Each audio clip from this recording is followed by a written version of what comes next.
안녕하세요. 박형기에게 박형입니다. 오늘은 소형 아파트 리모델링에 대해 한 말씀 드리려고 합니다. 그 전에 제가 요즘 1세대 1주택 투자에 대해 이야기를 많이 하다 보니 마치 소형 아파트보다 원룸이 더 낫다고 생각하시는 것 같은데 무조건 그렇다는 건 아닙니다. 소형 아파트로도 얼마든지 임대 사업을 시작할 수 있고 지금 여러 가지 규제 때문에 그 전보다 장점이 조금 줄었다는 거지 소형 아파트가 좋지 않다는 게 아닙니다. 다음 영상에서 소형 아파트로 시작해서 주택 임대 사업을 확장해 나가는 방법도 설명을 드려 보겠습니다. 아무튼 오늘은 소형 아파트 리모델링에 대한 이야기를 해보겠습니다.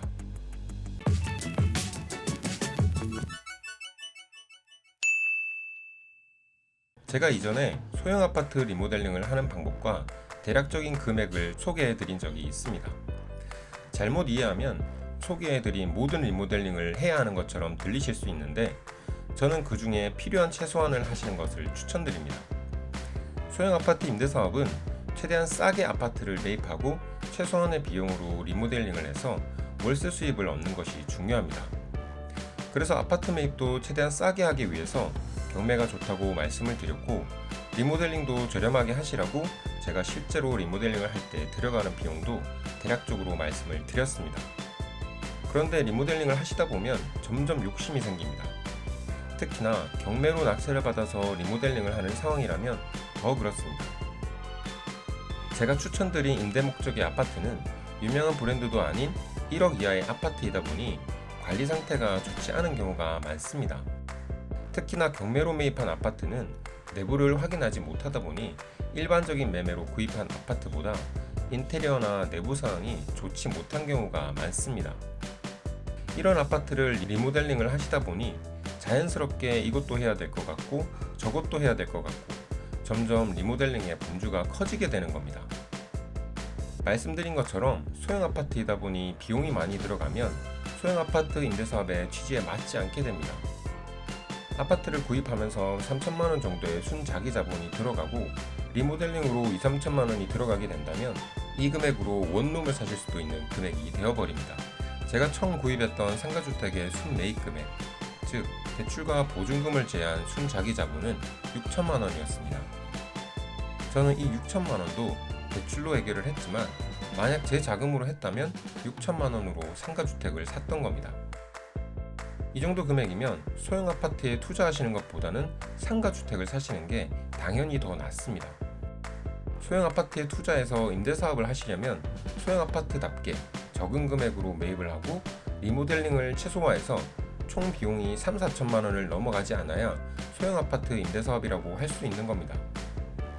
이러한 금액에 제한을 두는 이유는 리모델링에 아무리 큰 돈을 쓴다고 해도 아파트 가격이 리모델링 비용만큼 올라가지 않기 때문입니다. 리모델링에 들어간 돈만큼 아파트 가격이 오른다고 해도 저는 이건 아니라고 봅니다. 우리는 시세 차익을 노리는 것이 아니라 임대사업을 해서 매달 일정한 소득을 얻으려고 하는 것이기 때문에 취지에도 맞지 않고 쓸데없는 돈을 쓰게 되는 상황이 되어버리는 겁니다. 사실 기본 가구나 전등 등의 상태가 괜찮으면 도배장판만 해도 깔끔한 집도 있고 전등이나 방문, 화장실이 너무 낡아서 미관상 보기가 안 좋은 경우라면 그런 항목들을 선정해서 부분적으로 리모델링을 하셔야 합니다. 부분적인 리모델링을 했을 때 가장 큰 문제점은 하고 나서 뭔가 마음에 들지 않는 부분이 계속 보이고 조금 더 하면 임대가 더 잘 나갈 것 같다는 생각이 드는 겁니다. 이런 문제를 미연에 방지하기 위해서는 리모델링 하기 전의 모습을 사진으로 찍어 두시면 됩니다. 그리고 부분 리모델링을 마치고 이전의 모습과 비교를 하시는 겁니다.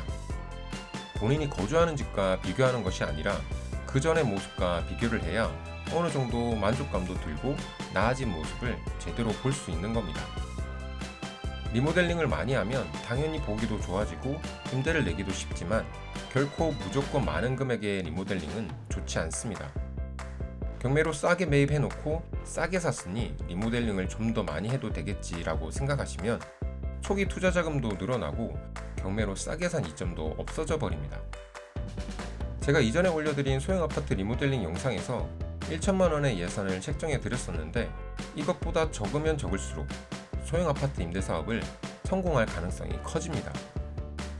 출발이 좋아야 빠르게 성장이 가능하니 이 점을 대수롭지 않게 생각하지 마시고 최소한의 리모델링으로 최대의 효율을 낼 수 있는 선에서만 하시는 것을 추천드립니다. 오늘 제 이야기를 듣고 당연한 거 아니야 라고 생각하시는 분들도 있으시겠지만 여러분이 직접 소형 아파트를 구입해서 리모델링을 해보시면 자기도 모르는 사이에 점점 예산에 대해 관대해지고 있는 모습을 보실 수 있을 겁니다. 이러면 소형 아파트로 임대사업을 해서 투자 자금을 회수하고 성장하는 과정이 많이 더뎌진다는 것을 명심하셨으면 좋겠습니다. 이번 영상은 여기까지였습니다. 여러분 부자 되십시오.